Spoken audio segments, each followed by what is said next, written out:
Hello friends. Oil leaks is a common problem in BMWs. One of the places you have a common oil leak is the oil filter housing gasket. And you'll see that oil coming from the below. Um, so overall, we need to actually take three screws out. Number one on the top, number two at the bottom here, and then one at the back. So let's start by taking out some of the plastic components here. That way you'll get a lot of space. So you start with a 12 T12 screwdriver or a socket and open the two screws and take out this snorkel. Okay, so if you press that tab, you can just pull it out after taking out those two screws. Now, next thing we're going to do is take that. Okay, let's put this aside. We're going to take the box next to it, which is actually air filter housing. And for that, you need to take out those two screws that you see here. And for that, you need actually Torx sockets. So those are E10 Torx socket, basically female, version of the Torx socket. Now I have put that bit in the wrench, and you can take those two screws easily out. General process here is we're going to make some space by taking out these plastic components. Also, we're going to release the tensioner, so release the belt. That way, we get a little bit more space to work. It's tight space to work with. Now, both these, you're going to use a lot of the Torx type of bits. So it's good to buy a good set of these Torx T and E sockets. The biggest one you need is 60. So if you start with T10 to T60, that's good. And also E10 onwards to whatever you can buy. Usually you need E10, E12, E15. Those are the ones you need. Now you need to take out this air filter sensor, and for that there's a small tab here. Be very careful. All these pipes, hoses, and sensors are very brittle. They are, I think, made from Oreos. So take a mechanic's pick and just push that small tab, or with a flat screwdriver, but don't put too much pressure because it's going to break. So I was able to take this out with a mechanic's pick and then just pull it out. It comes out easily. So that way you can now take out that air intake, big hose. So you use a flathead screwdriver to lose that clamp, and then you can pull that hose out and pull this box out. Let's put it on the side here. Now you get a better view of all the components. So the top one here is the housing, which we're going to change the gasket. So number one screw and number two screw. These are actually Torx screws again. And these are the same types of screws. Okay, one also there's in the back, but they're all different lengths, and you need different tools to take them out. So that's the housing we're looking at, right? Let me also explain you other components. This is steering fluid reservoir. So you can identify the components, right? And then that's the steering fluid pump. Next to it is a steering pump pulley. Above that is the idling pulley. And then you can see the tensioner, and just below the tensioner, it's basically the tensioner's pulley. So those are the things. Now we don't have to take anything out other than basically releasing the belt, the tensioner, and belt a little bit. So just take it out from the tensioner so that you have more space there to work. You're going to need this T60 socket, and I try to use this small wrench. You can do it if you are strong, but usually you need a you know, bigger breaker bar or socket to get some leverage. Um, so I then decided to not continue with this wrench, but put that in a bigger, a breaker bar. So I took a T60 plus I took an adapter so that I could fit my breaker bar into that. Okay, if you have a breaker bar that already fits in, that's good. Otherwise, just use the adapter. Now you put that there and push it, and then hold the rod very firmly because there is a lot of tension there and it might spring back. With one hand you can push it down, and with another hand just slide the belt out of that tensioner pulley, right? You can just see below that tensioner there's a pulley, and that's where you take it out. With that, then you have a little bit more space to work with there. Now I think I recommend keeping this bar with you for other works, like if you have to change, let's say, the tensioner and the belt and the idler pulley, etc. This will be useful as well. If you are doing any steering fluid pump replacement, also you'll have to kind of take out the belt. So this is a good tool to have. Now next thing we're going to do is, now that we have more space here, we're going to start working on taking out those screws, right? Just you can order one tool that is here, the black colored. It's called oil filter cap removal tool, because it's with hand, it's very difficult to take out that cap. You could use a bigger wrench or a can opener kind of thing, but this is a very cheap tool. It's good to have, so that you don't damage that cap. So you turn it with a socket and with this thing, and then rotate it and take it out with hand.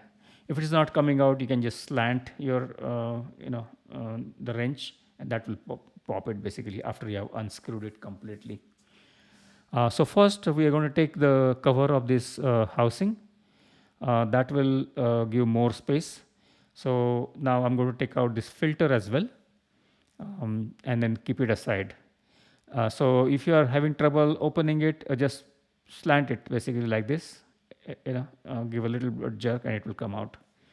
Now I'm going to use this socket and a universal socket along with it, right?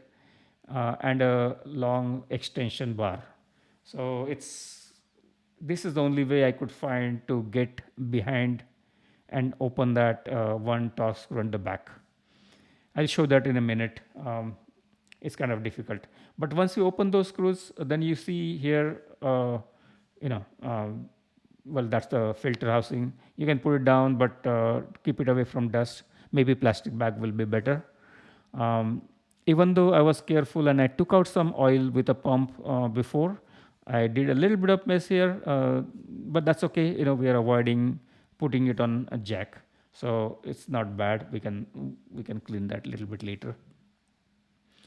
Now, with a mechanics pick, you can.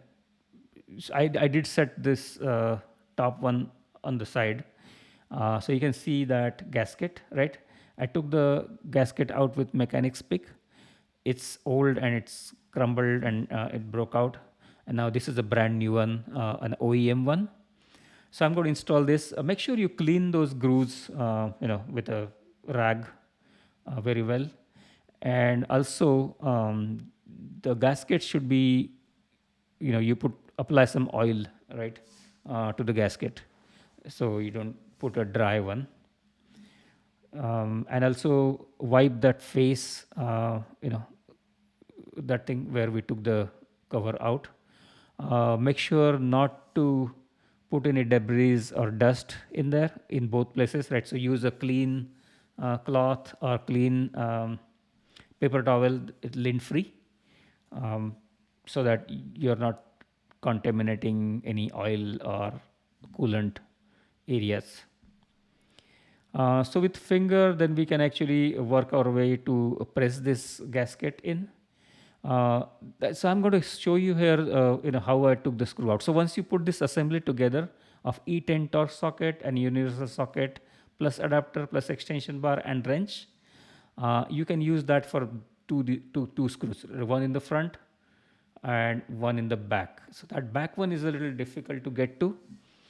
Um, but this, you just see it carefully and just put it like this, right? So you need a short E10, and then universal socket, you get it in hardware store, any hardware store. And you need to put a small adapter so that you can use an extension bar of proper size. So if you have an extension bar that fits an adapter or the universal socket, then you don't need adapter. But that way you can rotate your wrench, and you have enough space to do that.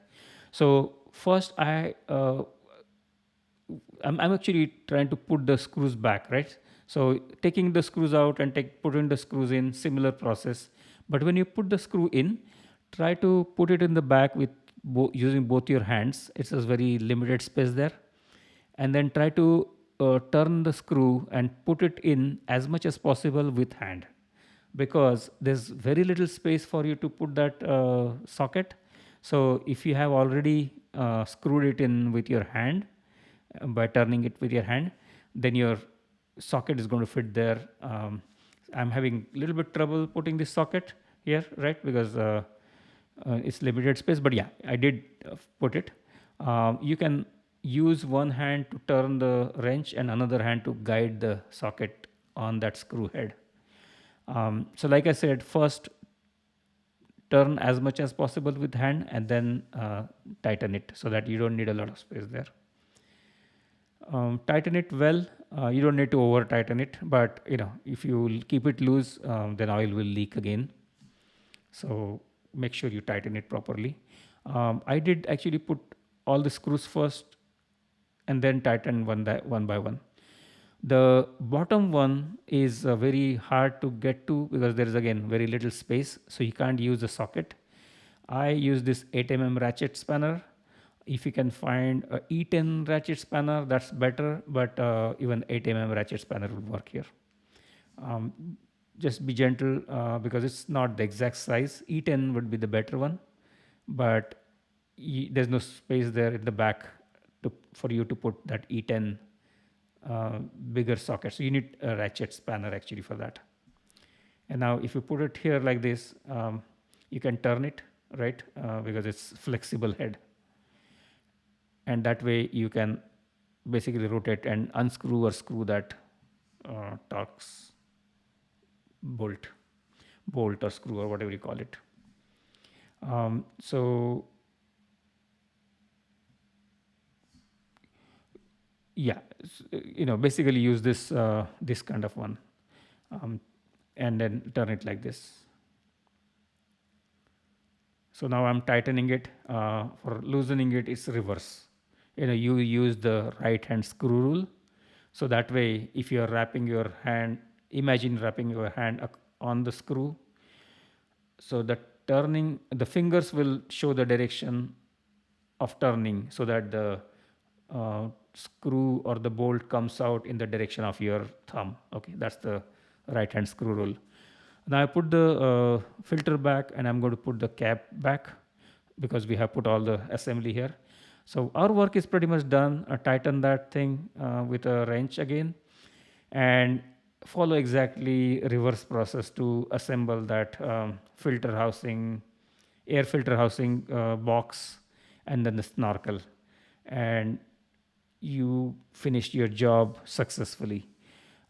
You can then take the car to wash and clean, maybe clean with a rag or spray water and clean it, whatever way you want to do. But you just saved maybe somewhere between $250 to $1,000, depending on where you repair your cars. Congratulations, guys. Please subscribe and like.